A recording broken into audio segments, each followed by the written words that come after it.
eh, ketika kita bicara tentang sebuah entitas yang namanya masyarakat sipil atau civil society itu, maka biasanya kita mengacu pada sebuah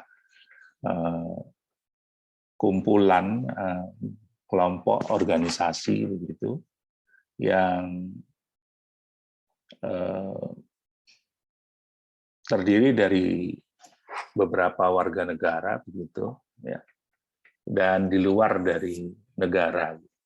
Jadi ciri khas penting dari civil society itu adalah organisasi itu dibentuk oleh warga negara untuk kepentingan mereka sendiri, ya, dan biasanya kemudian berinteraksi dengan negara, ya, mewakili kepentingan kelompok-kelompok tersebut,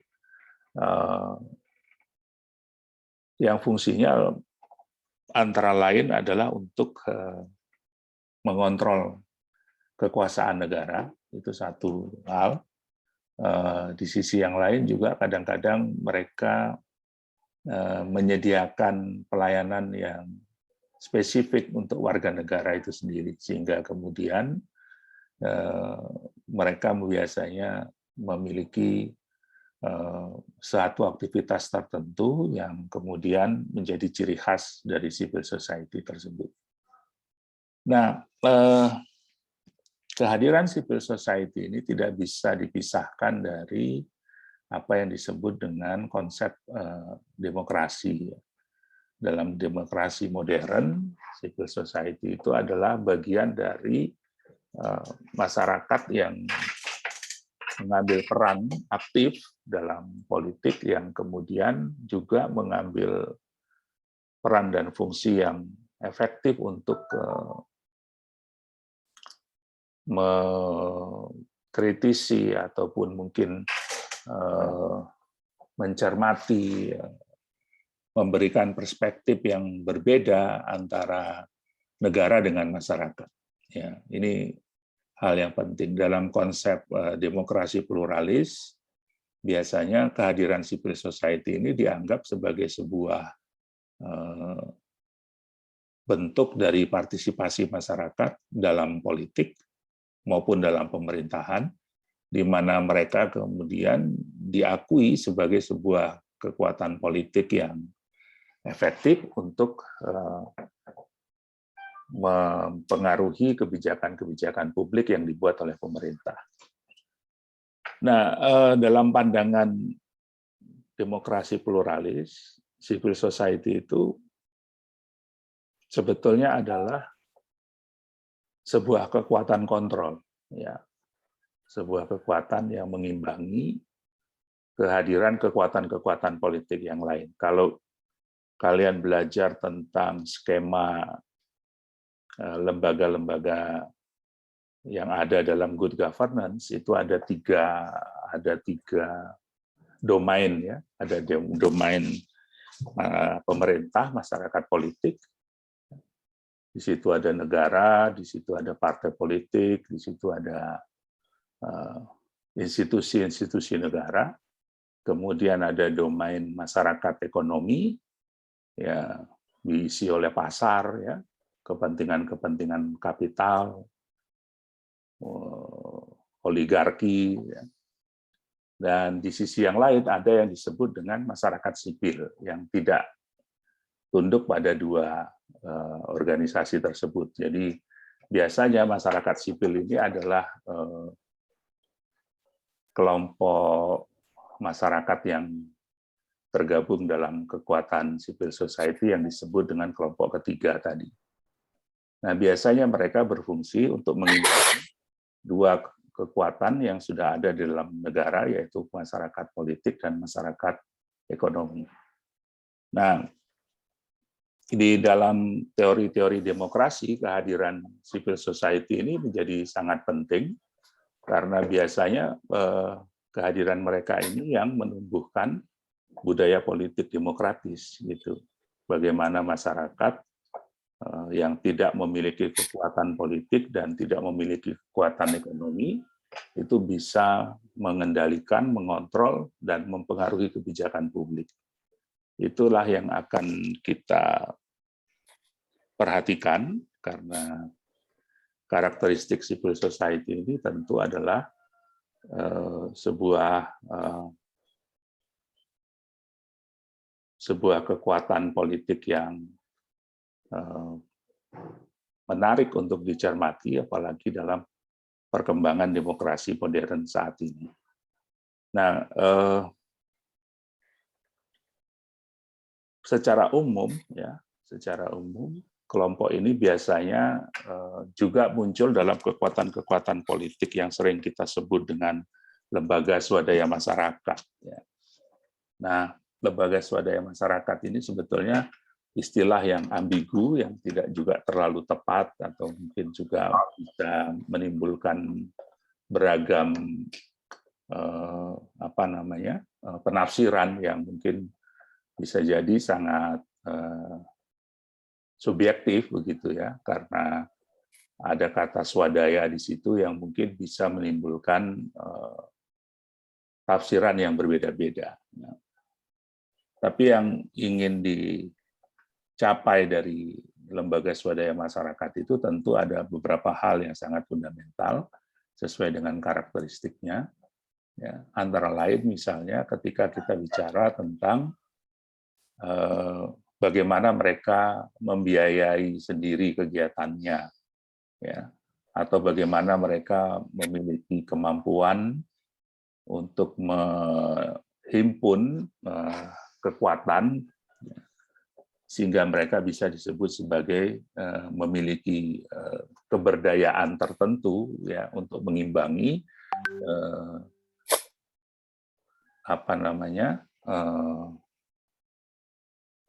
kekuatan-kekuatan yang dimiliki oleh negara maupun yang dimiliki oleh pasar ya. Jadi seringkali kehadiran civil society itu adalah untuk mengimbangi kekuatan negara dan juga kekuatan pasar. Ya. Nah, menarik tentu kita mengamati bagaimana kemudian masyarakat menghimpun diri, memperkuat dirinya sendiri untuk mengimbangi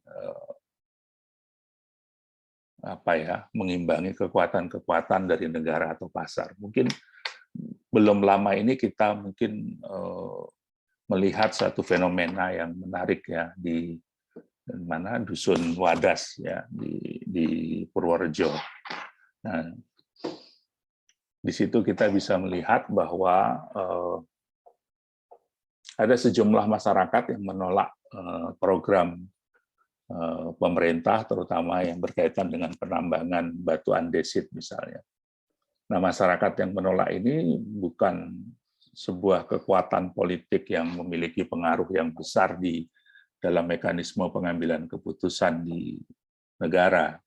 Mereka adalah masyarakat biasa yang tinggal di situ, merasa kehidupannya terganggu oleh proyek penambangan itu, karena ini adalah perebutan ruang hidup yang signifikan buat mereka, maka mereka melakukan penolakan terhadap penambangan batu tersebut. Nah, di sisi yang lain, ada negara yang menginginkan sebuah program pembangunan yang besar berkaitan dengan pembangunan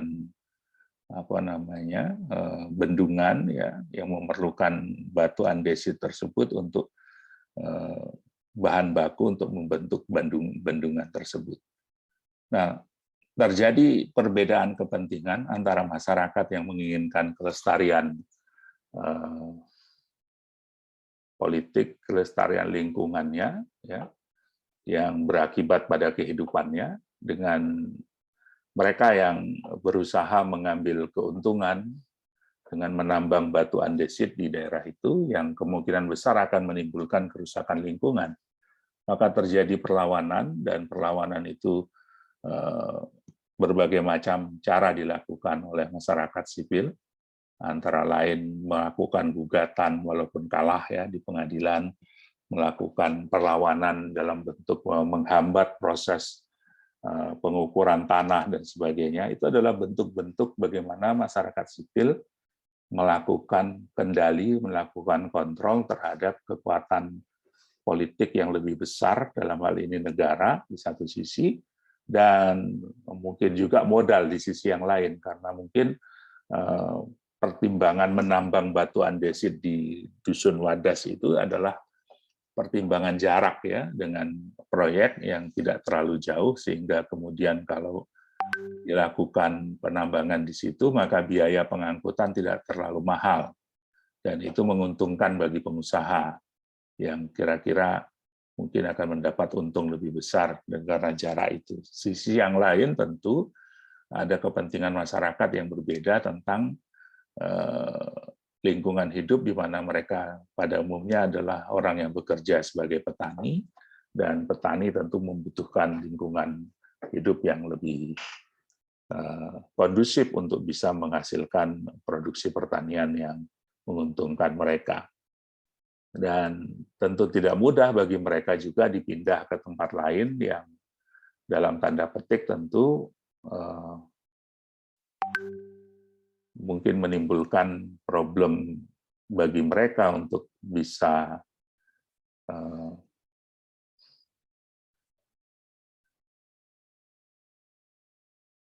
bergabung atau bisa mengerjakan pekerjaan-pekerjaan yang sesuai dengan keahlian atau keterampilan mereka dalam kehidupan.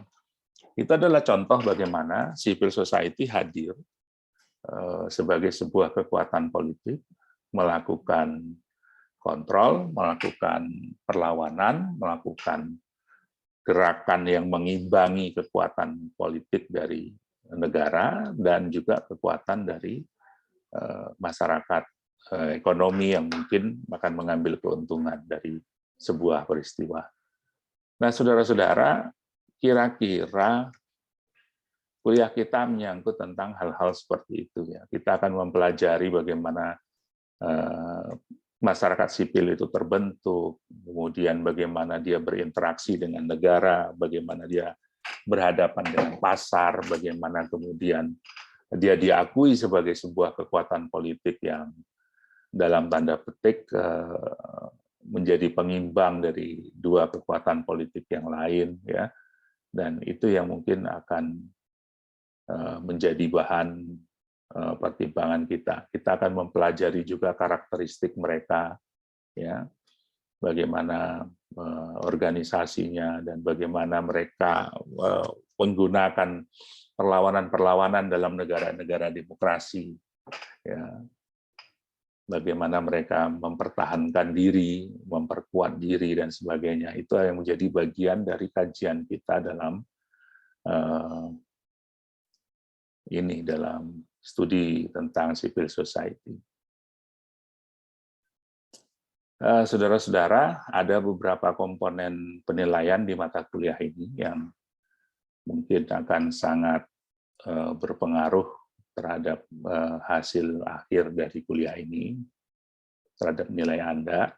Kemudian yang pertama adalah partisipasi dalam kelas dalam bentuk kehadiran. Di My Class ada komposisi nilainya 10%. Kemudian ada responsi mingguan. Saya akan memberikan daftar bacaan yang Anda harus baca, harus Anda komentari, tanggapi, dan kemudian pendapat kritis Anda terhadap bacaan tersebut. Kemudian ada ujian tengah semester, 30%. Kemudian ada paper akhir ya, dengan standar seperti ini. Kita tidak bicara halaman, tapi bicara tentang kata, jadi 10.000 kata, dengan topik dan konten yang telah dikonsultasikan dengan pembimbing. Jadi Anda punya waktu kira-kira 5-6 minggu untuk berkonsultasi dengan saya, baik secara online, di kelas, maupun mungkin dalam pertemuan langsung, silakan. 10.000 kata, ya, nilainya sebesar 35%, dengan huruf standarnya Times New Roman 12, spasi 1,5, referensi 5 buku atau 7 jurnal, catatan perut dengan standar apa. dan uji kemiripan dengan Turnitin maksimal 20%, ya. Jadi untuk menguji apakah karya tulis Anda itu asli atau jiplakan gitu. Nah, responsi bisa dilakukan dengan dua model, bisa dengan menjawab pertanyaan yang akan saya berikan di perkuliahan, ya, atau kemudian bisa juga misalnya memberikan komentar terhadap bacaan yang saya berikan. Jadi nanti ada bacaan-bacaan yang saya bagikan melalui My Class yang mungkin Anda bisa download, lalu kemudian Anda bisa baca, lalu komentar Anda terhadap bacaan itu, ya, respon Anda terhadap bacaan tersebut, ya, itu juga bagian dari bentuk responsi mingguan. Nah, presentasi kelompok, rangkuman presentasi kegiatan ini akan dilakukan di pertengahan semester. Presentasi setiap kelompok kurang lebih 20-25 menit, sudah termasuk diskusi, ya. Dan tugas Anda adalah membuat presentasi dari paper atau makalah yang Anda tulis tadi, yang akan jadi ujian akhir saudara. Lalu kemudian proposal draft paper dan paper akhir, ya, yang disusun tadi itu pertama anggotanya 2-3 orang, tidak boleh lebih dari itu, ya. Dan kemudian dia harus dikonsultasikan sebelum midterm, kemudian ditulis lalu dipresentasikan. Nah, dari presentasi itu akan mendapat masukan-masukan baik dari dosen maupun dari teman-teman mahasiswa. Lalu kemudian setelah itu Anda perbaiki dan dikumpulkan sebagai ujian akhir. Jadi kita tidak ada ujian. Ujian kita adalah dalam bentuk mengumpulkan paper akhir yang 10.000 kata tadi. Jadi ada 2 tahap yang harus Anda lalui, yaitu menyusun proposal, draft paper, yang harus dikonsultasikan tadi sepanjang perkuliahan kita dari mulai minggu ini sampai dengan midterm. Lalu kemudian Anda mempresentasikan setelah midterm, ya. Kemudian setelah itu Anda akan diberi kesempatan memperbaiki tulisan Anda dari masukan-masukan yang diberikan oleh teman-teman dan dari masukan dari dosen dalam presentasi tersebut. Lalu kemudian itu yang dikumpulkan dalam bentuk paper akhir sebagai hasil sebagai nilai ujian akhir. Jadi di ujian akhir nanti Anda hanya mengumpul paper. Jadi proposal itu hanya 3 halaman, tidak lebih dari itu. Meliputi judul, latar belakang, pertanyaan penelitian, review penelitian terdahulu tentang itu, lokasi penelitian, atau metode penelitiannya. Nah, kemudian harus didiskusikan dengan dosen dan disetujui, mendapat persetujuan dari dosen, baru kemudian Anda menulis lebih lanjut tentang paper itu. Ada pertanyaan mengenai ini?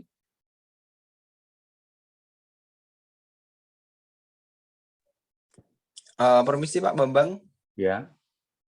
Kalau terkait kelompok itu nanti dibagi dari Pak Bambang atau kita yang memilih sendiri ya Pak? Saya persilakan memilih sendiri. Anda sudah dewasa dan tentu lebih suka memilih sendiri timbang dijodoh-jodohkan. Nanti nggak cocok Baik, pula Pak, terima kasih. dijodoh-jodohkan.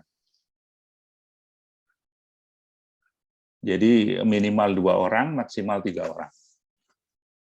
Gitu.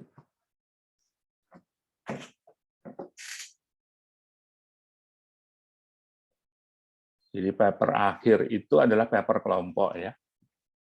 Jadi berkaitan dengan paper itu ada dua kewajiban Anda. Pertama, mengkonsultasikan judulnya. Kedua, presentasikan apa yang sudah Anda teliti, kemudian memperbaikinya menjadi tugas akhir Anda. Itu. Ada lagi yang mau ditanyakan tentang ini?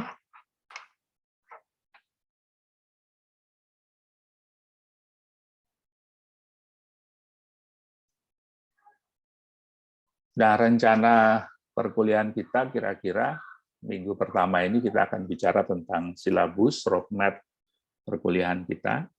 Kita akan bicara tentang sejarah, konsep, definisi civil society minggu depan. Ya. Anda bisa baca bukunya Robert Putnam, Making Democracy Works, ya. Itu. Kemudian kita bisa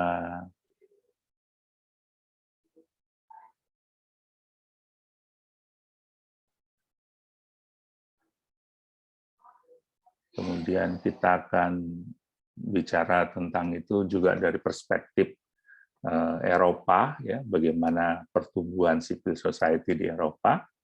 Kemudian kita akan bicara tentang civic engagement dan pembangunan politik. Ada buku Demokrasi Deliberatif yang ditulis oleh Budi Hardiman, terbitan Canisius Jogja. Dan silakan Anda baca di situ apa itu yang disebut voluntary association, social contract, dan segala macam. Di situ ada contoh-contohnya apa yang disebut dengan civic engagement itu. Kemudian minggu kelima kita akan bicara civil society di negara berkembang, ya, bagaimana munculnya civil society di Indonesia, di negara-negara yang lain, kelemahan maupun kekuatannya, ya, bagaimana civil society di negara-negara pasca komunis dan lain-lain. Kemudian kita akan bicara tentang civil society dan public sphere dari teorinya Habermas, ya. The Structural Transformation of Public Sphere. Anda bisa baca bukunya Jürgen Habermas tentang itu. Kemudian minggu ke-7 kita akan bicara tentang civil society dan demokrasi. Bukunya Van Clinton, Demokrasi, Pasar, dan Kelas Menengah, itu juga penting untuk dibaca. Robert Michel, Partai Politik, buku klasik ini. Kemudian Seymour, Martin Lipset, dan Rokan, ini juga bisa Anda baca. Bukunya Angelo Panebianco juga bisa, ya. Kemudian kita akan bicara secara spesifik yang disebut dengan masyarakat sipil Islam atau civil society Islam. Civil Islam ini bukunya Hefner, ya, yang banyak menulis tentang masyarakat sipil Islam. Ada bukunya Pak Nurkolis Majid juga, ada bukunya Pak Sudibyo Markus, Pak Munir Mulkan juga bisa Anda gunakan. Bukunya Pak Dawam tentang masyarakat madani, ya, itu juga tentang sipil Islam. Kemudian bukunya Hasan Nurhaidi, tulisannya Hasan Nurhaidi di Islam di Kota-Kota Menengah Indonesia, kelas menengah, gaya hidup, dan demokrasi dalam bukunya Van Clinton itu. Kemudian minggu ke-9 kita akan bicara tentang media dan asosiasi-asosiasi sipil lainnya. Ya. Ini berkaitan dengan berbagai macam peran dari media, massa, dan lainnya. Lalu kita merencanakan ada diskusi lapangan atau kunjungan lapangan, atau di minggu ke-10, 11, 12 ini, ya. Atau kita diskusi dengan tokoh-tokoh civil society yang nanti kita undang untuk bicara tentang peran mereka. Ya. Mungkin kita bisa ngundang masyarakat atau pendamping dari masyarakat Wadas misalnya untuk diskusi dengan LBH Jogja misalnya atau dengan yang lain-lain ya. Nanti kita agendakan itu, kemudian kita akan bicara tentang gerakan sosial masyarakat sipil ya. Bukunya Cohen dan Arato, Mansur Olson juga bisa dipakai di situ. Kemudian kita akan bicara masa depan civil society dan masalah-masalah kontemporer yang dihadapi oleh civil society saat ini. Ya. Ini kita akan berdiskusi tentang bagaimana perkembangan civil society ke depannya, gitu ya. Tantangan-tantangan yang dihadapi, kasus-kasus yang mungkin terjadi dan seterusnya. Lalu kita akan mendiskusikan itu dan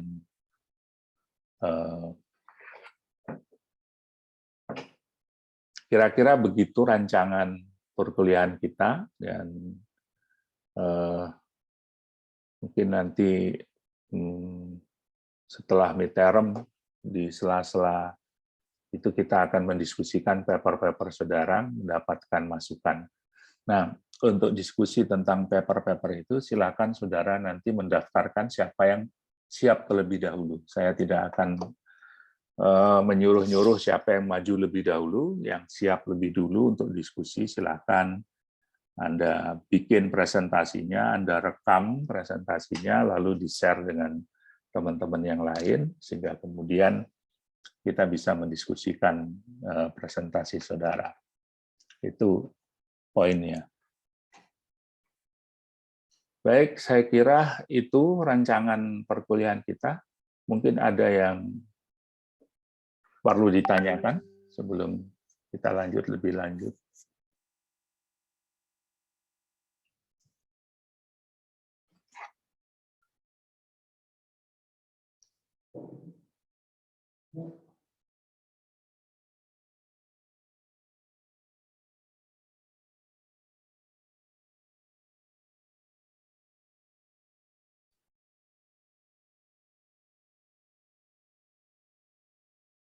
Nggak ada?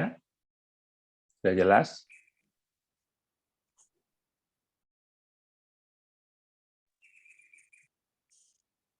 Pak Bambang, mungkin tadi saya juga kelewatan terkait beberapa hal atau yang mungkin belum disampaikan.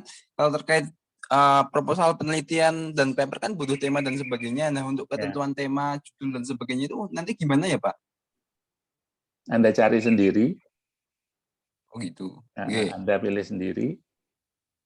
Tapi saya harapkan mengacu pada topik-topik yang tadi sudah kita bicarakan. Jadi Anda bisa milih misalnya tentang ini ya, bagaimana civil society dalam pembangunan politik, bagaimana civil society di negara-negara berkembang. Ya, Anda bisa milih tentang ruang publik, civil society dengan ruang publik, dengan demokrasi, ya toh? Atau dengan ini kasus-kasus sipil Islam misalnya, seperti NU, Muhammadiyah, atau yang lain-lain, itu juga organisasi civil society yang bisa ditulis. Dan banyak sekali yang bisa ditulis karena sebetulnya semua organisasi masyarakat yang di luar negara itu adalah civil society. Anda bisa memilih kasus-kasus tertentu, misalnya Wadas misalnya sebagai contoh, atau mungkin perlawanan petani yang menolak bandara misalnya, atau ya macam-macam bentuk, atau organisasi lingkungan hidup yang misalnya menolak ibu kota negara. Anda bisa tulis tentang hal-hal itu. Jadi banyak sekali sebetulnya kalau kita mengacu pada definisi dari civil society yang tadi sudah saya sampaikan secara sekilas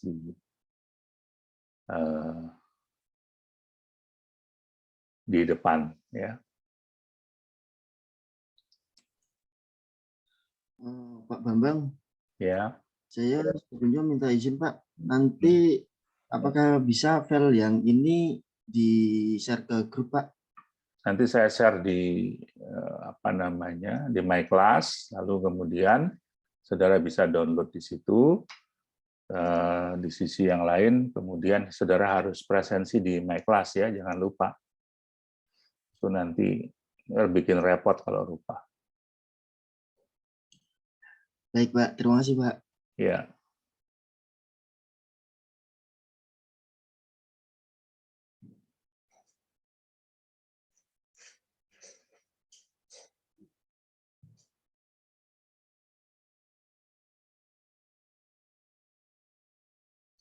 Ada lagi?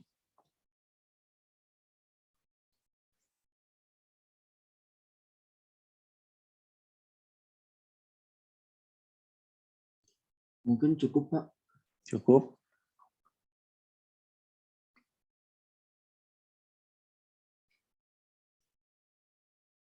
Oke.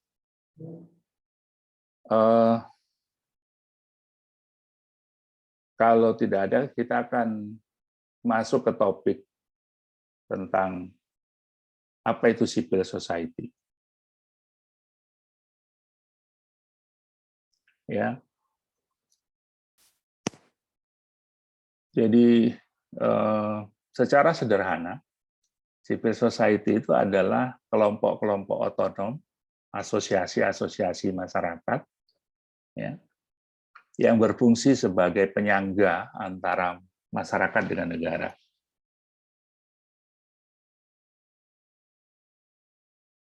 Ya. Kemudian dia biasanya melakukan kegiatan yang spesifik, yang sangat beragam. Kita tidak bisa sebut jenisnya, mungkin dia berkaitan dengan lingkungan hidup, mungkin berkaitan dengan pendidikan, mungkin berkaitan dengan kemiskinan, dan segala macam. Yang intinya adalah memperkuat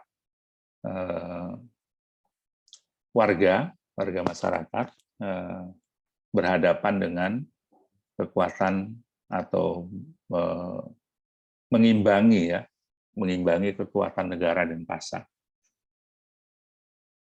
Nah, kalau berdasarkan definisi seperti itu, Anda mungkin bisa mencoba untuk mengidentifikasi.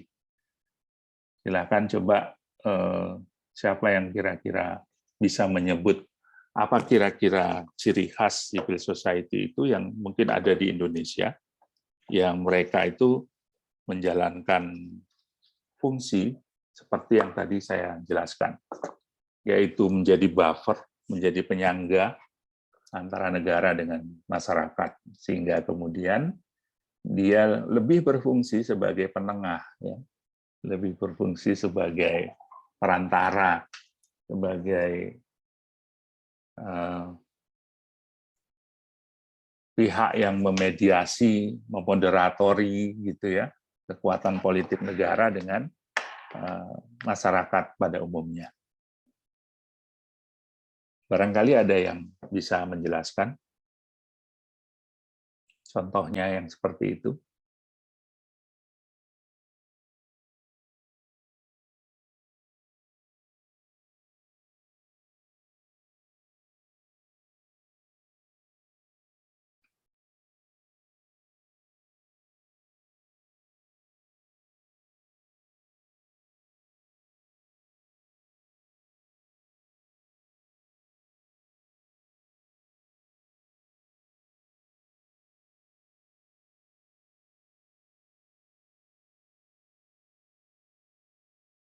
Ada yang tahu?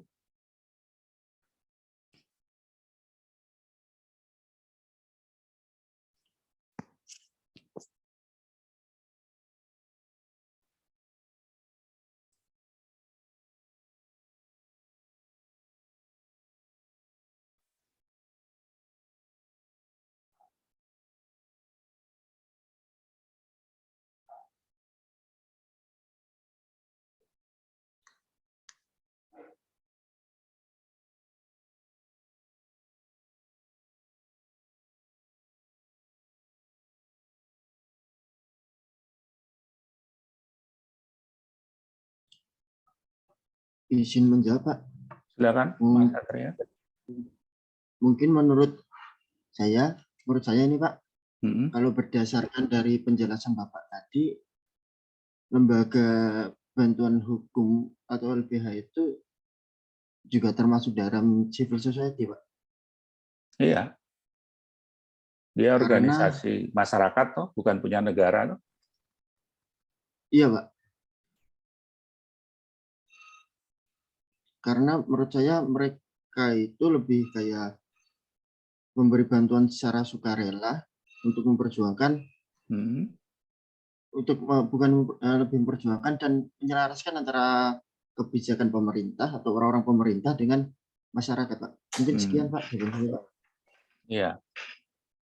Apa ciri yang paling penting dari kehadiran dia di tengah masyarakat?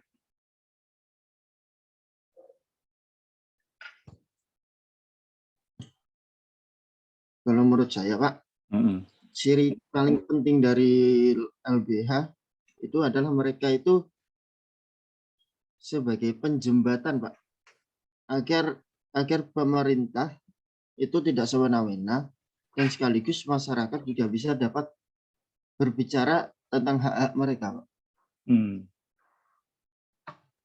Oke.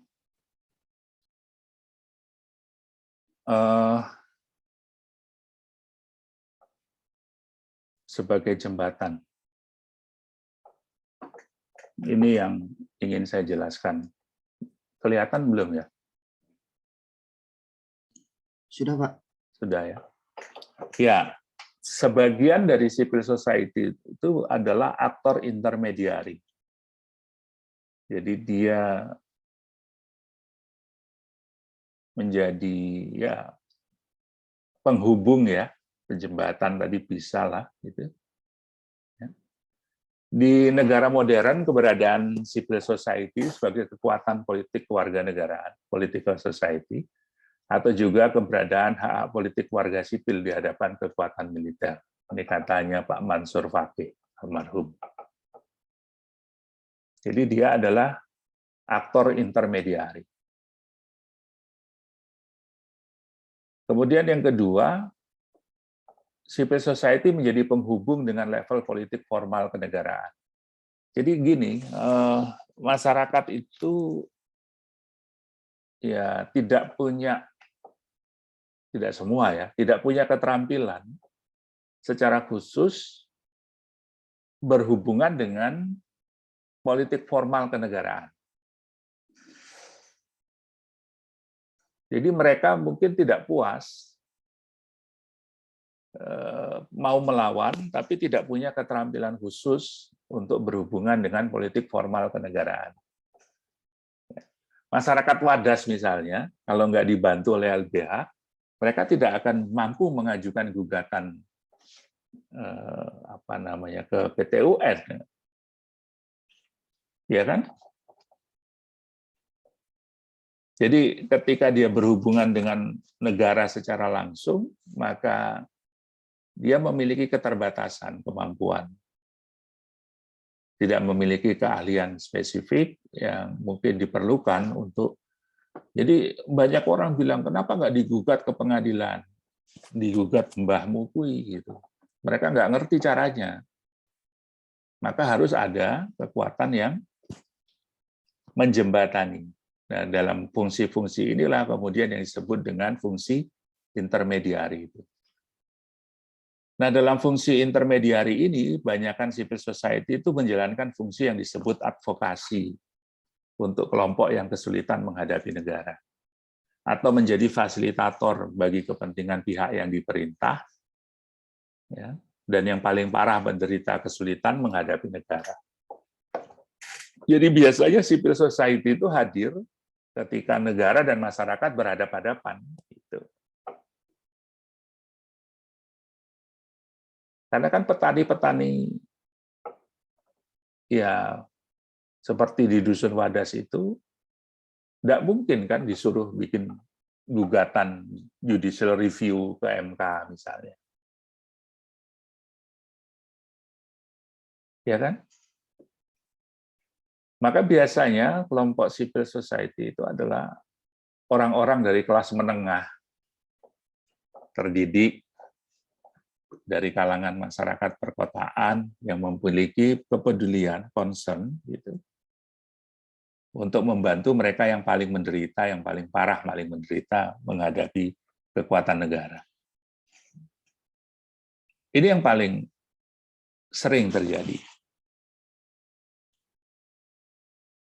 Mungkin ada yang sebagian bertanya, kenapa bukan partai politik yang melakukan itu?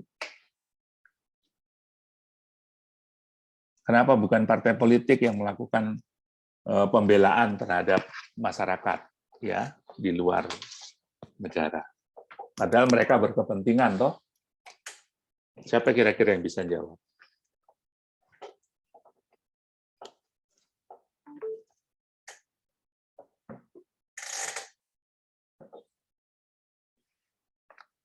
Coba Anda refleksikan dengan pengalaman kasus Wadas kemarin itu. Kenapa partai politik pada gagu? Nggak ada yang bisa memainkan peran sebagai penghubung, sebagai intermediari terhadap masyarakat Wadas dengan negara.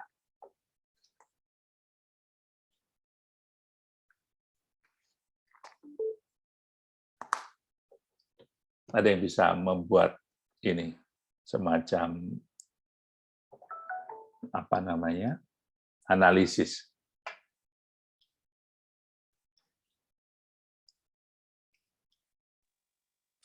Izin coba menjawab Pak Bambang. Silakan. Kalau di kasus Wadas kan itu di Jawa Tengah ya Pak, Ya. yang memang gubernurnya Pak Ganjar Pranowo. Pak Ganjar Pranowo kan berlatar belakang PDIP. Dan sedangkan negara kita yang dipimpin oleh Pak Jokowi kan juga berlatar belakang PDIP.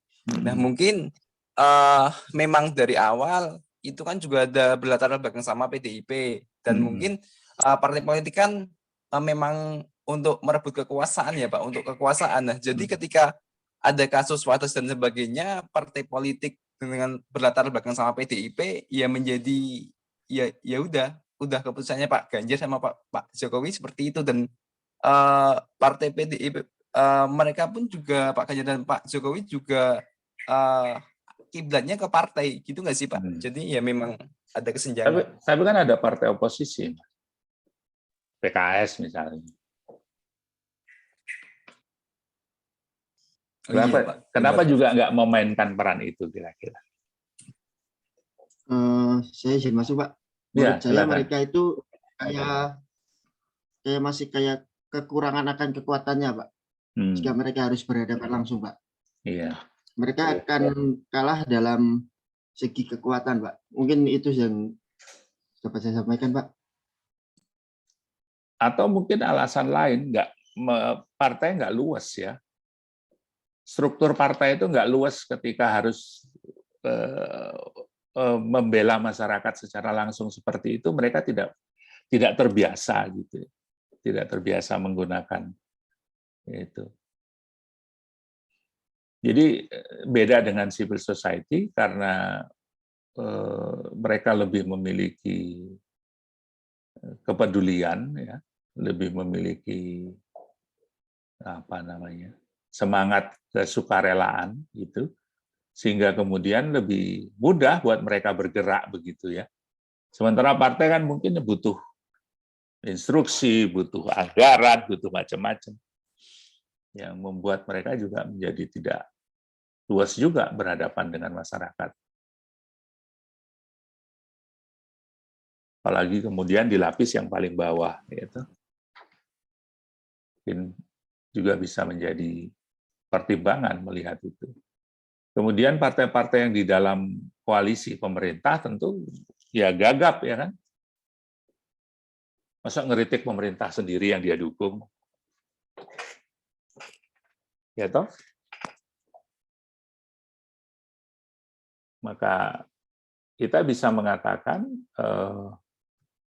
kehadiran dari civil society itu banyak gunanya, antara lain menghadapi persoalan-persoalan ketika masyarakat menghadapi kesulitan berhubungan dengan negara, gitu, berinteraksi dengan negara. Jadi frame pertama kita harus melihat bahwa tidak semua anggota masyarakat itu punya skill, keterampilan, keahlian yang cukup untuk berhadapan dengan negara, termasuk menegosiasikan kepentingan mereka, termasuk melindungi hak-hak mereka, termasuk ya mungkin malah sebagian besar warga Wadas itu nggak tahu tentang hak asasi mereka yang dijamin oleh negara gitu ya. Sehingga mereka perlu bantuan pihak lain untuk mengerti bahwa mereka punya hak untuk melindungi hak asasi mereka. Itu juga menjadi persoalan yang serius.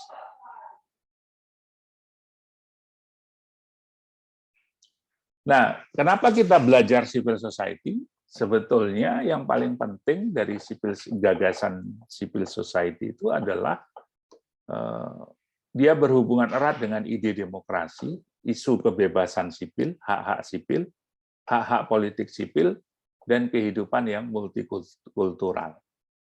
Itu sebabnya civil society ini bagian penting dari pembangunan demokrasi kita. Di kebanyakan negara-negara yang baru mengalami transisi demokrasi dari otoriter ke demokrasi, yang mengalami perubahan penting dan perubahan signifikan itu adalah lembaga-lembaga negaranya. Tetapi di dalam budaya politik masyarakatnya, perubahan itu lebih lambat terjadi. Nah, civil society ini adalah salah satu yang mempunyai peranan penting untuk menumbuhkan budaya demokrasi tersebut, ya, berkaitan dengan tentu ini tadi isu-isu kebebasan sipil, hak-hak sipil, hak-hak politik, dan yang lain-lain.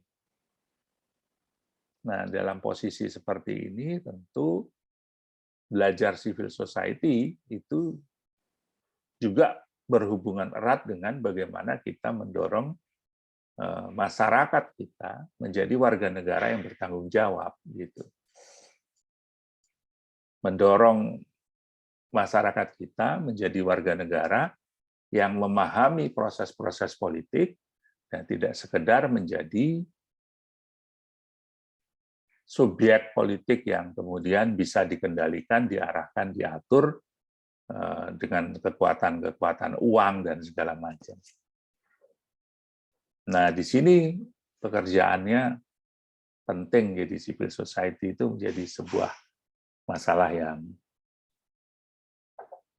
Nah, istilah civil society sendiri pertama kali dikemukakan oleh cendekiawan Yunani yang namanya Cicero. Dia menyebutnya dengan istilah civitas societas, yang sebetulnya adalah merujuk pada masyarakat politik. Secara harfiah, ya, civil society itu diterjemahkan sebagai masyarakat kota. Civil itu berasal dari kata civilization, yang berarti peradaban. Maka civil society secara harfiah bermakna sebagai masyarakat yang beradab, untuk membedakannya dengan masyarakat yang tidak beradab atau yang barbar. Gitu. Agak serem juga ini ya. Jadi kalau akar katanya itu adalah dari civilization atau peradaban tadi, yang membedakan masyarakat sipil dengan masyarakat yang belum mengalami civilization.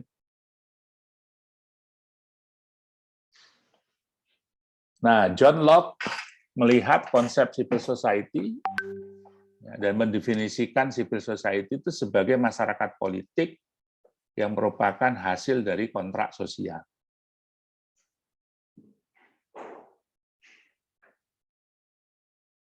Jadi kalau John Locke, teorinya demokrasi John Locke itu kan mengatakan bahwa pemerintahan itu adalah hasil dari perjanjian kontrak sosial masyarakat dengan raja. Ya. Nah, civil society itu adalah masyarakat yang membuat perjanjian. Jadi dia memiliki kemampuan, memiliki keterampilan politik untuk membuat perjanjian. Dari situ dipahami bahwa civil society dalam konsep John Locke itu adalah masyarakat warga yang memiliki kekuatan politik berhadapan dengan negara.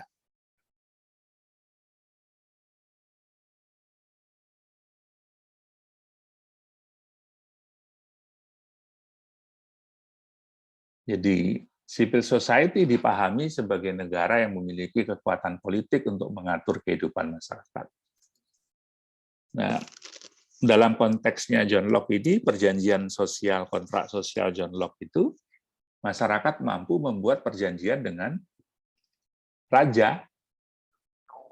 Gitu.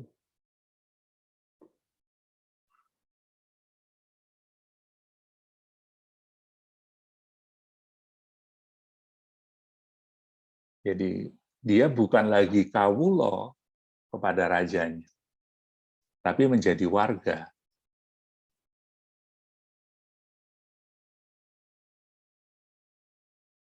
Ya. Ada perbedaan rasa dalam bahasa Jawa antara kawulo dengan warga itu. Kawulo itu adalah rakyat kecil yang tidak memiliki kemampuan bernegosiasi tentang kepentingan-kepentingannya, sementara warga itu adalah anggota masyarakat yang memiliki kapasitas menjalankan kehidupan politik, menegosiasikan kewenangannya, menegosiasikan kedudukannya, hak-hak politiknya, dan sebagainya. Jadi ada 3 kategori masyarakat menurut John Locke. Ada yang disebut dengan masyarakat alamiah, state of nature, kemudian keadaan perang, state of war, dan yang ketiga terbentuknya negara, yaitu Commonwealth. Jadi dalam pikiran John Locke, masyarakat alamiah itu damai, karena tidak ada perebutan kekuasaan, lalu kemudian ada state of war, keadaan berperang, masyarakat itu saling berperang untuk memperebutkan kekuasaan, dan terbentuknya negara adalah ketika mereka berhenti berperang, menyadari bahwa masing-masing warga itu mempunyai hak untuk hidup damai, ya, perlindungan dari negara, dan negara itu terbentuk terutama untuk melindungi kepentingan masyarakat tersebut. Kira-kira begitu. Dalam pandangan John Locke. Nah, keadaan alamiah menurut konsep civil society-nya John Locke adalah suatu keadaan harmonis yang ditandai adanya kebebasan dan persamaan hak semua manusia. Menurut pandangan Locke, semua manusia mempunyai kebebasan dan hak yang sama sejak lahir. Walaupun ada perbedaan kondisi, tetapi tidak menjadikan manusia lebih tinggi dari yang lain. Keadaan alamiah itu diatur oleh hukum yang sudah ada sebelumnya, tunduk pada rasio dan tidak merugikan orang lain. Hidup baik dan merdeka, serta berhak atas kekayaannya. Itu. State of war atau keadaan perang adalah keadaan yang penuh kekacauan dan kerusakan. Sebabnya adalah ketimpangan antara yang kaya dan miskin, menimbulkan pencurian dan kejahatan. Negara dibentuk berdasarkan kesepakatan bersama dan bertujuan untuk menciptakan keadaan aman sehingga warga dapat menikmati haknya dalam keadaan damai. Menurut Locke, kekuasaan negara tidak absolut. Kekuasaan negara berasal dari rakyat dan tidak boleh bertindak di luar keinginan rakyat.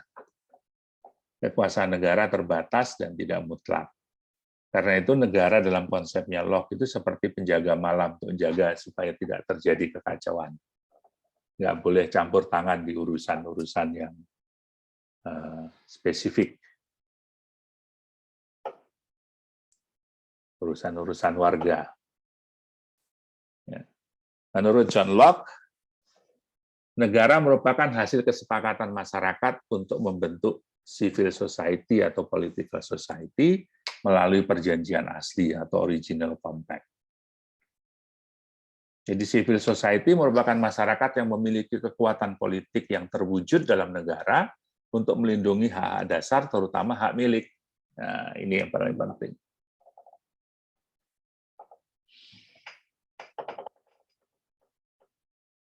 Coba ini direfleksikan dengan kasus Wadas tadi.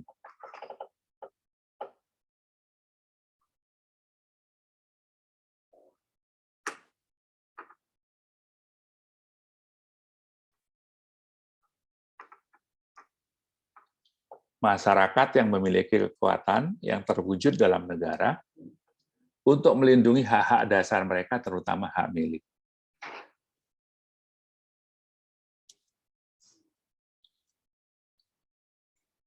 Yang terjadi di Wadas itu kan seperti ini sebetulnya.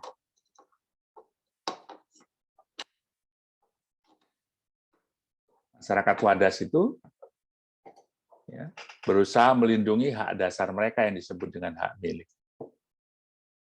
Hak untuk hidup yang layak, hak untuk bekerja sesuai dengan keahliannya.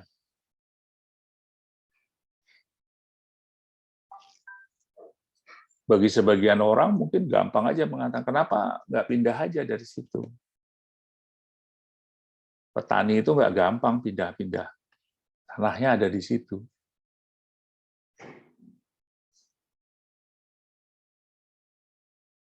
Dan kalau ada yang setuju lalu kemudian ditambang, yang lain yang nggak setuju dibiarkan, bukan berarti yang nggak setuju itu bisa begitu saja hidup. Enggak.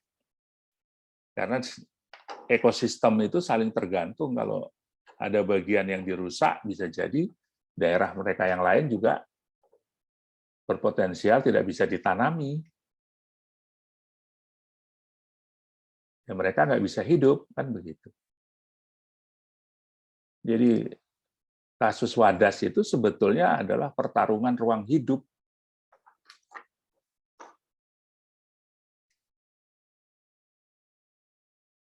Bagi sebagian orang mungkin sederhana.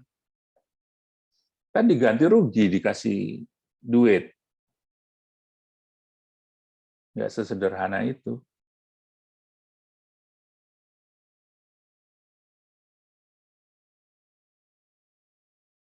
Ya. Nah, yang kedua, konsep civil society menurut Jean-Jacques Rousseau.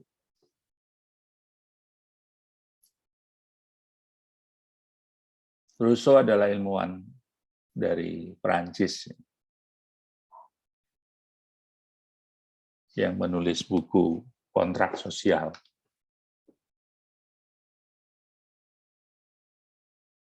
Menurut Rousseau, manusia pada dasarnya dilahirkan dalam keadaan baik, namun setelah bermasyarakat menjadi jahat karena adanya persaingan, percekcokan, dan lainnya. Untuk mengembalikan keadaan damai harus ada kontrak sosial yang mengatur kehidupan bersama. Kesepakatan bersama terjadi jika orang menyerahkan pribadinya dan seluruh kekuatannya bersama-sama dengan yang lain di bawah pedoman tertinggi dari kehendak umum. Volonté générale, kehendak umum.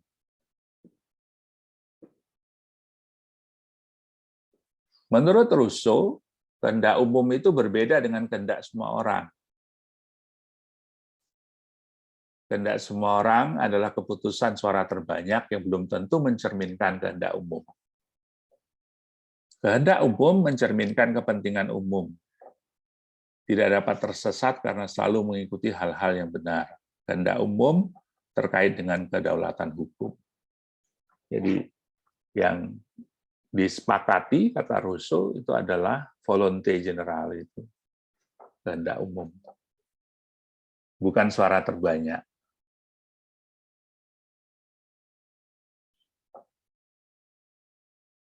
Yang berdaulat menurut Rousseau adalah rakyat dan negara adalah sekedar institusi yang menjalankan kesepakatan bersama. Masyarakat menurut Rousseau mempunyai kekuatan politik dalam menentukan dirinya dan melindungi kekayaannya. Civil society menurut Rousseau adalah pemerintahan sipil yang membedakannya dari keadaan alamiah atau keadaan perang.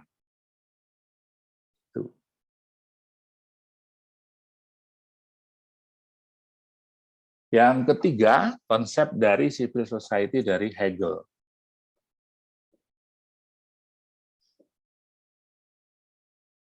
Menurut Hegel, civil society hanya suatu bagian dari tatanan politik secara keseluruhan. Struktur masyarakat menurut Hegel terdiri atas keluarga, civil society, dan negara. Keluarga itu adalah situasi alamiah yang bersifat sementara dan belum eksplisitnya rasionalitas di dalamnya. Dalam keluarga, manusia menjalin kesatuan dan saling tergantung sesama anggotanya. Situasi alamiah ini akan berakhir ketika individu dalam keluarga menyadari kemampuannya dan menyadari kebebasannya. Civil society adalah cerminan masyarakat dalam keadaan keterpecahan, keterpisahan, dan perlawanan satu sama lain. Kekacauan dalam civil society menurut Hegel disebabkan oleh adanya persaingan antar individu dalam mengejar berbagai kepentingan masing-masing. Civil society dalam pandangan Hegel merupakan arena pertarungan kepentingan, sehingga civil society mengandung potensi konflik yang menghancurkan dirinya sendiri. Karena itu, menurut Hegel, negara hadir untuk mengatasi konflik yang disebabkan oleh persaingan dalam civil society.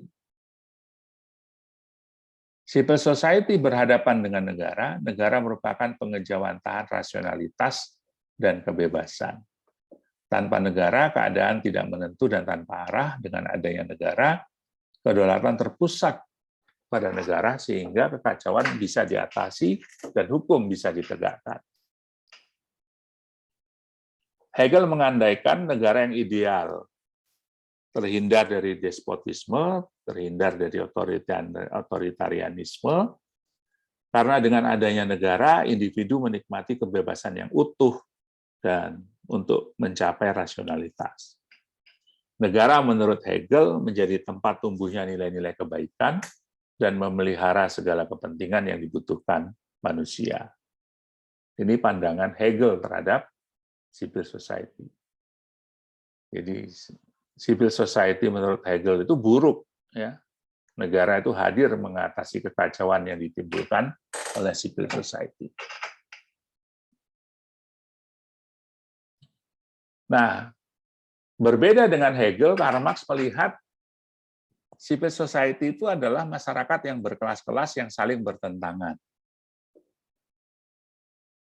Pertentangan yang paling penting antara kelas buruh yang disebutnya sebagai proletar dengan kelas majikan atau kelas kapitalis. Kelas majikan dalam pandangan Marx selalu bersifat konservatif, berusaha mempertahankan status quo, dan menentang setiap upaya perubahan, karena setiap perubahan berpotensi mengancam kedudukan mereka. Kelas bawah bersifat progresif revolusioner. Kelas bawah berkepentingan melakukan perubahan untuk menghilangkan penindasan. Kepentingan objektif kelas bawah adalah menghancurkan kekuatan kelas atas. Pertentangan menimbulkan ketidakstabilan masyarakat. Negara menurut Marx, ini beda dengan Hegel tadi, kalau negara menurut Hegel baik, gitu, negara menurut Marx adalah institusi yang melindungi kepentingan majikan. Negara bagi Marx adalah struktur kelas yang dikuasai, baik langsung maupun tidak langsung oleh yang menguasai struktur ekonomi. Nah, negara bukan lembaga yang netral, kata Marx, yang mengatur masyarakat tanpa pamrih. Tapi lembaga negara berfungsi untuk mengamankan kekuasaan kaum kapitalis. Kalaupun negara berbuat baik kepada masyarakat dengan mengadakan perbaikan sarana umum, melindungi mereka dari kriminalitas, itu hanya sikap pura-pura untuk menenteramkan hati masyarakatnya.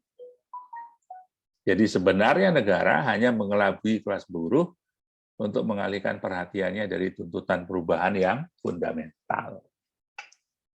Keras kalau Marx. Penegakan hukum negara pilih kasih. Jika pelanggaran dilakukan kelas buruh, hukumannya sangat berat. Pelanggaran dilakukan oleh majikan, hukumannya ringan. Negara dalam pandangan Marx harus dilawan dan dihancurkan untuk menciptakan keadilan.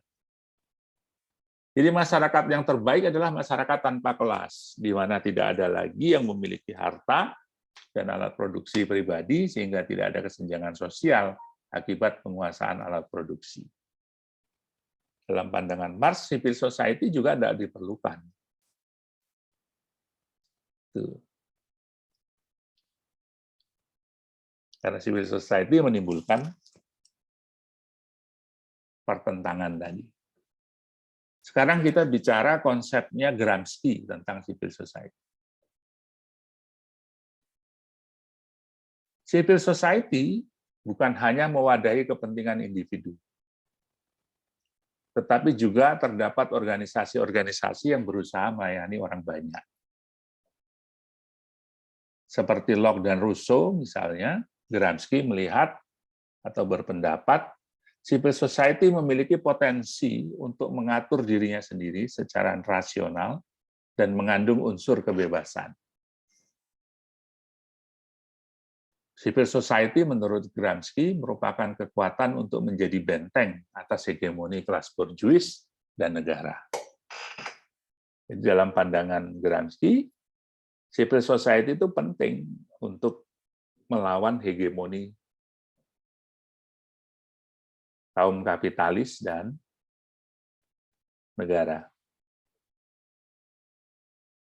Civil society dalam pandangan Gramsci adalah masyarakat, bukan masyarakat biasa, tapi adalah kaum cendekiawan, masyarakat organik yang menjadi aktor utama perubahan sosial dan politik. Dalam konsepsi Gramsci, civil society berhadapan dengan hegemoni ideologi negara. Civil society merupakan arena tempat para intelektual organik melakukan perjuangan dalam menghadapi hegemoni ideologi yang disebarkan negara untuk menindas rakyat. Jadi civil society itu adalah ruang perlawanan para intelektual organik. Jadi Gramsci membedakan intelektual itu menjadi dua macam. Ada intelektual organik, ada intelektual tukang yang berpihak pada negara. Nah, intelektual organik ini adalah mereka yang berpihak kepada masyarakat. Dan civil society itu adalah arena yang diciptakan oleh intelektual organik untuk menentang ideologi, hegemoni ideologi negara. Nah, yang berikut adalah konsep civil society dari Alexis de Tocqueville.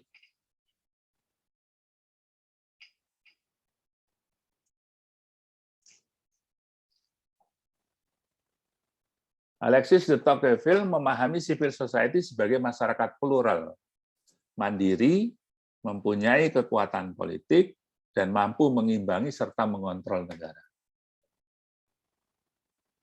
Menurut de Tocqueville, civil society bukan masyarakat kacau sebagaimana dipersepsi Hegel, melainkan memiliki sifat otonom yang memiliki kapasitas politik yang cukup tinggi dalam mengontrol dan menghadapi intervensi negara.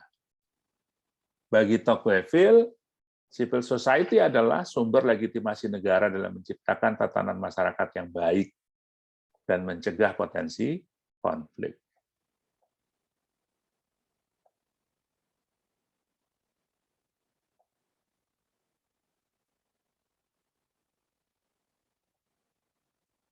Nah, yang berikut adalah civil society menurut Larry Diamond. Larry Diamond memandang civil society sebagai kehidupan sosial yang terorganisir, terbuka, lahir secara mandiri, setidaknya berswadaya secara parsial, otonom dari negara, dan terikat pada tatanan legal atau seperangkat nilai bersama.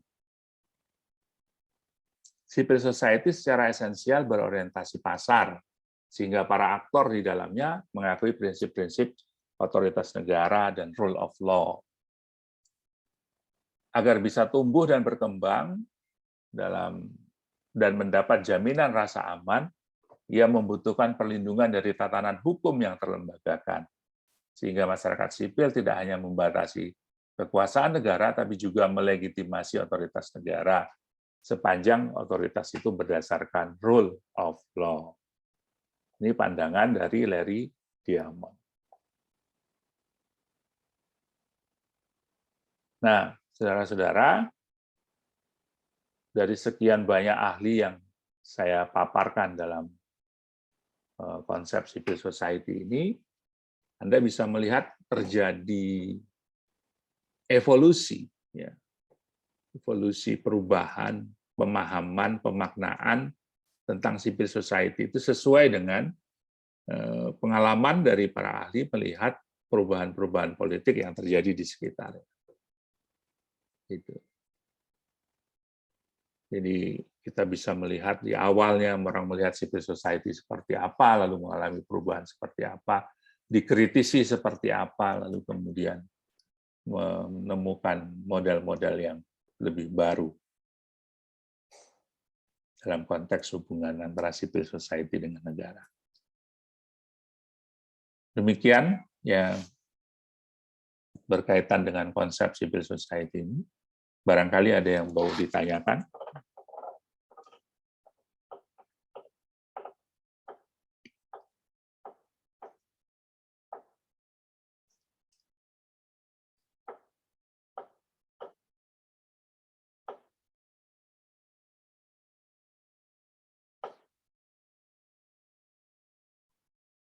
Nggak ada?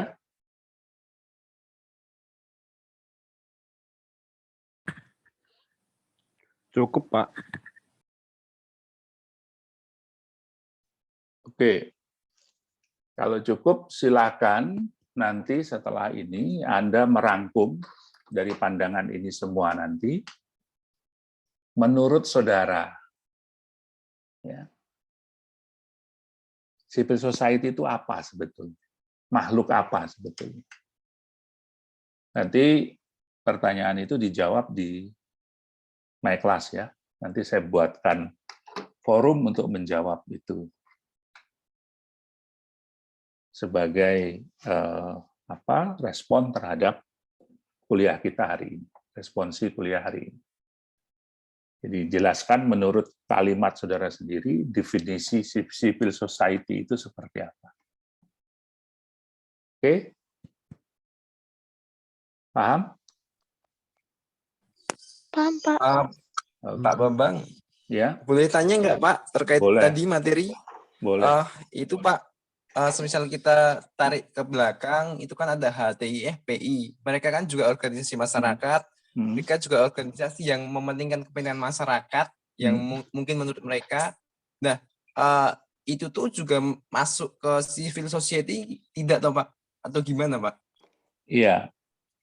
Sebetulnya kalau kita ambil definisi yang sama seperti ini, ya mereka termasuk civil society. Nah, sekali lagi tentu masing-masing orang punya pandangan yang berbeda, ya toh.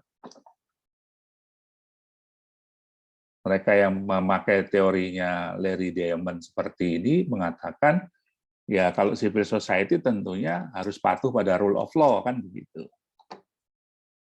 Sementara kalau bicara dengan perspektifnya Marx tadi, ya negara itu melindungi kepentingan juragan dan majikan oligarki yang mungkin tidak suka pada aktivitas yang dilakukan oleh HTI ataupun FPI misalnya.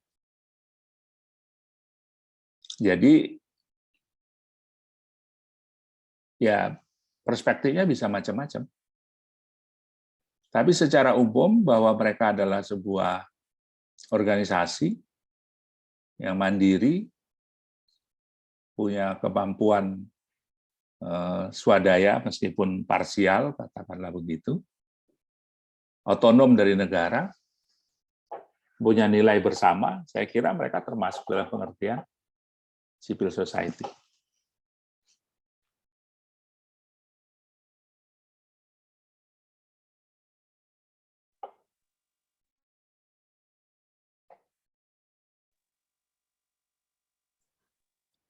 Terima kasih Pak. Ya.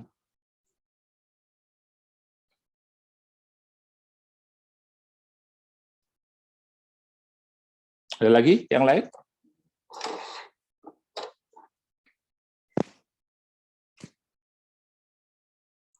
Izin bertanya, Pak. Boleh, silakan.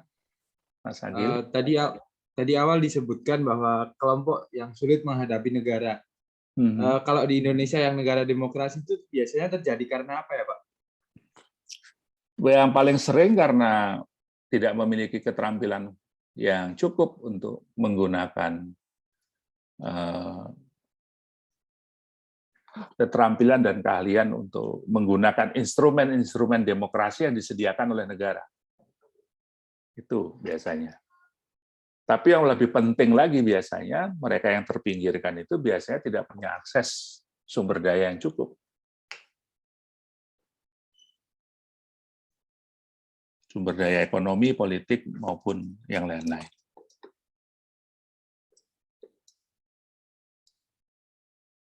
Itu. Baik, Pak. Terima kasih. Oke.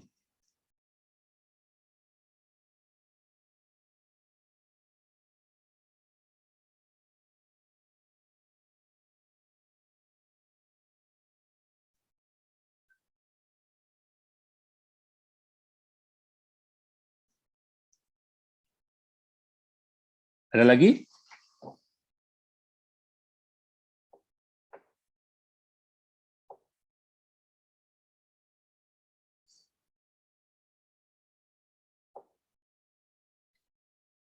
Oke, kalau nggak ada, kita cukupkan sebagai pengantar kuliah hari ini.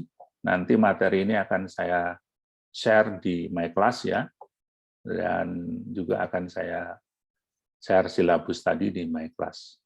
Silakan nanti Anda download di MyClass. Kalau tidak ada pertanyaan lagi, kita cukupkan pertemuan kita. Jangan lupa nanti tugasnya diisi di forum di MyClass ya, untuk responsi hari ini. Terima kasih atas perhatiannya. Assalamualaikum warahmatullahi wabarakatuh. Waalaikumsalam warahmatullahi wabarakatuh. Terima kasih. Terima kasih, Pak. Terima kasih, Pak.